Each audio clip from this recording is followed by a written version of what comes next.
Hi friends, നമസ്കാരം. നല്ലൊരു ഒഴിച്ച് കറി തയ്യാറാക്കാം. അമ്മ ചോറിനും പഴങ്ങിനിക്കും ഒക്കെ പറ്റുന്ന നാടൻ രീതിയിൽ ഒരു നാടൻ കറിയാണ് ഇന്നത്തെ വീഡിയോയുടെ recipe. Welcome back to my channel VV H home. എൻ്റെ വീഡിയോ കണ്ട് ഇഷ്ടപ്പെട്ടിട്ടുണ്ടെങ്കിൽ ചാനൽ സബ്സ്ക്രൈബ് ചെയ്തില്ലെങ്കിൽ ഒന്ന് സബ്സ്ക്രൈബ് ചെയ്ത് ലൈക്ക് ഷെയറും കമൻറ്റും ചെയ്ത് സപ്പോർട്ട് ചെയ്യുക. ഈ കറി തയ്യാറാക്കുന്നത് എങ്ങനെയാണെന്ന് നോക്കാം. വീഡിയോയിലോട്ട് പോകാമേ. പച്ചക്കായാണ് നമ്മുടെ ഈ കറിക്ക് വേണ്ടി നമ്മൾ ഉപയോഗിക്കുന്നത്. ഈ ഒരു കാ മതി നമുക്കൊരു 4-5 പേർക്ക് കറി സെർവ് ചെയ്യാനായിട്ട് കിട്ടുന്നതാണ്. നല്ലതുപോലെ കഴുകി വൃത്തിയാക്കിയിട്ടുണ്ട്.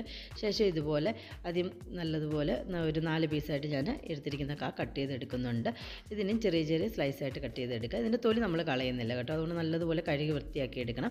തൊലിയുടെ മുകളിൽ കറുത്ത പാടുകളൊക്കെ ഉണ്ടെങ്കിൽ അത് കട്ട് ചെയ്ത് കളയുക. തൊലിയിൽ നല്ല ഔഷധ ഗുണങ്ങളൊക്കെ ഉള്ളതുകൊണ്ട്, ഫൈബർ കണ്ടൻറ്റൊക്കെ ഉള്ളതുകൊണ്ട് ഇത് നമുക്ക് ശരീരത്തിന് ഒരുപാട് ഗുണമുള്ളതാണ്. അതുകൊണ്ട് തൊലി കളയേണ്ട ആവശ്യമില്ലേ.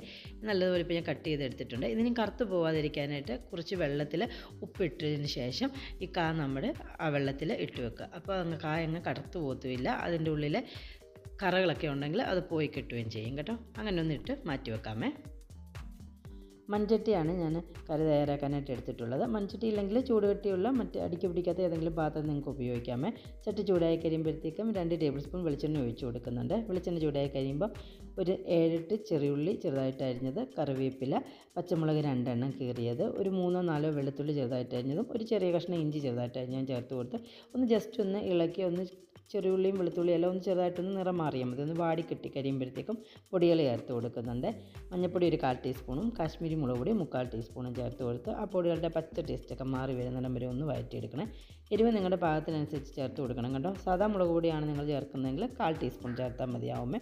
ഇനി നമ്മൾക്ക് പൊടികളുടെ പച്ച ടേസ്റ്റൊക്കെ ഒന്ന് മാറി ഒന്ന് വഴറ്റിയെടുത്തതിന് ശേഷം ഇതിലേക്ക് നമ്മൾ അരിഞ്ഞെടുത്ത് വെള്ളത്തിലിട്ട് വെച്ചിരുന്ന വെള്ളത്തിൽ നിന്നെടുത്ത് നമുക്ക് ഇതിലേക്ക് ചേർത്ത് കൊടുക്കാം. നല്ലതുപോലെ ഒന്ന് ഇളക്കി യോജിപ്പിക്കുക.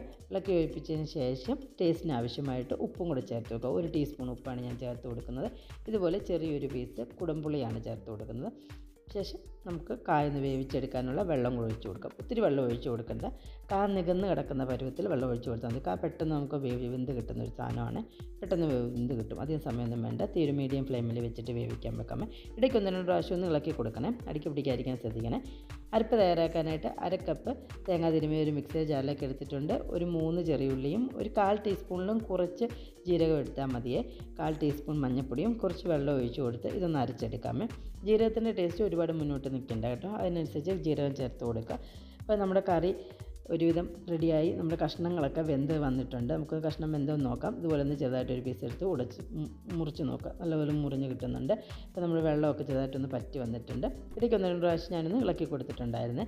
ഇനി നമ്മൾ അരച്ചെടുത്ത് വെച്ചിട്ടുള്ള തേങ്ങയുടെ അരപ്പൂടെ ചേർത്ത് കൊടുത്ത് ഞാനിപ്പോൾ കുറച്ച് വെള്ളം ഒരു 4 ടേബിൾ സ്പൂണോളം വെള്ളം ആ തേങ്ങയുടെ അരച്ചെടുത്ത മിക്സ് പാത്രത്തിലൊക്കെ ഉണ്ടെങ്കിൽ അതെല്ലാം കൂടെ ഒന്ന് മിക്സ് ചെയ്ത് അതും കൂടെ ഒഴിച്ച് കൊടുക്കുക. ഇപ്പോൾ ആവശ്യത്തിന് കറിക്ക് മിക്സ് ചെയ്തെടുത്തിട്ടുണ്ടെന്നുണ്ടെങ്കിൽ ആവശ്യത്തിന് വെള്ളമുണ്ട് കേട്ടോ. നിങ്ങൾക്ക് അഥവാ കറിക്ക് കുറച്ചുകൂടി ലൂസ് വേണമെങ്കിൽ ഒരു 1/4 കപ്പ് വെള്ളം കൂടെ ഒഴിച്ച് കൊടുക്കാം. ഇത് നല്ലതുപോലെ ഇളക്കി യോജിപ്പിച്ച് ഒരു എണ്ണയൊക്കെ ഒന്ന് തെളിഞ്ഞ് വരുന്ന ഒരു 2 മിനിറ്റോളം സമയം ഒന്ന് തിളപ്പിച്ചെടുക്കുക. കണ്ട നല്ല മണമൊക്കെ വരുന്നുണ്ട്. എണ്ണയൊക്കെ തെളിഞ്ഞ് നല്ല രീതിയിൽ കറി ഇവിടെ റെഡി ആയി കിട്ടിയിട്ടുണ്ട് കേട്ടോ. നല്ല കുറുകിയൊരു കറിയാണ്. കണ്ട നല്ല രീതിയിലുള്ളൊരു കറി ഇവിടെ റെഡി ആയിട്ടുണ്ട്. ഇനി നമുക്കിതിൻ്റെ ഫ്ലെയിം ഓഫ് ചെയ്യാമേ.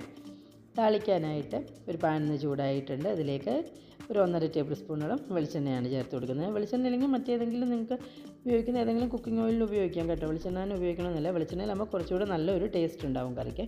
ഇതിലേക്ക് ഒരു 1/4 ടീസ്പൂൺ കടുക് ഇട്ട് കൊടുക്കുക. കടുക് പൊട്ടിക്കഴിയുമ്പം ഒരു 2 നുള്ള് ഉലുവ ചേർത്ത് കൊടുക്കുന്നുണ്ട്. 3 വറ്റൽമുളകും 4-5 ചെറിയുള്ളി ചെറുതായിട്ട് അരിഞ്ഞതും കുറച്ച് കറിവേപ്പിലയും ചേർത്ത് കൊടുക്കുക.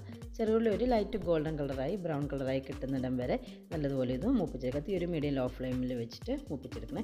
നമുക്ക് ഉലുവയ്ക്ക് പകരം ഉലുവപ്പൊടി വേണമെങ്കിലും ചേർത്ത് കൊടുക്കാം. ഉലുവപ്പൊടിയാണ് ചേർക്കുന്നതെങ്കിൽ നമ്മൾ ചുമന്നുള്ളിയെല്ലാം ഇതുപോലെ ഗോൾഡൻ ബ്രൗൺ കളറാക്കി മൂപ്പിച്ചതിന് ശേഷം ഒരു 2 നുള്ള് ഉലുവപ്പൊടി ചേർത്ത് കൊടുത്ത് അതൊന്ന് ചെറുതായിട്ടൊന്ന് മൂപ്പിച്ചാൽ മതിയാവും. ശേഷം നമ്മുടെ കറിയിലേക്ക് ഒഴിച്ചു കൊടുക്കാം. നമ്മളിപ്പോൾ താളിച്ചത് കറിയിലേക്ക് ഒഴിച്ചു കൊടുക്കുന്നുണ്ട്. ഇനി നമുക്കിത് ഒരടപ്പ് വെച്ച് അടച്ച് വെക്കാം. കാരണം നമ്മൾ മൂപ്പിച്ചെടുത്ത അതിൻ്റെ ഒന്നും ഫ്ലേവർ പുറത്ത് പോകാതെ കറിയിൽ തന്നെ തങ്ങി നിൽക്കാൻ വേണ്ടി നമുക്കിതൊന്ന് അടപ്പ് വെച്ച് അടച്ചെടുത്ത് വെക്കാം. ഒരു 10 മിനിറ്റ് കഴിയുമ്പോഴത്തേക്ക് നമുക്കിത് കറി ഇളക്കി സെർവ് ചെയ്യാൻ പറ്റുന്നതാണ്. എല്ലാവരും ഉണ്ടാക്കി നോക്കി അഭിപ്രായങ്ങളും നിർദ്ദേശങ്ങളും കമൻറ്റ് ചെയ്യണം. എൻ്റെ വീഡിയോ ഇഷ്ടപ്പെട്ടിട്ടുണ്ടെങ്കിൽ ചാനൽ സബ്സ്ക്രൈബ് ചെയ്തില്ലെങ്കിൽ സബ്സ്ക്രൈബ് ചെയ്യുക. Thank you for watching my video. By.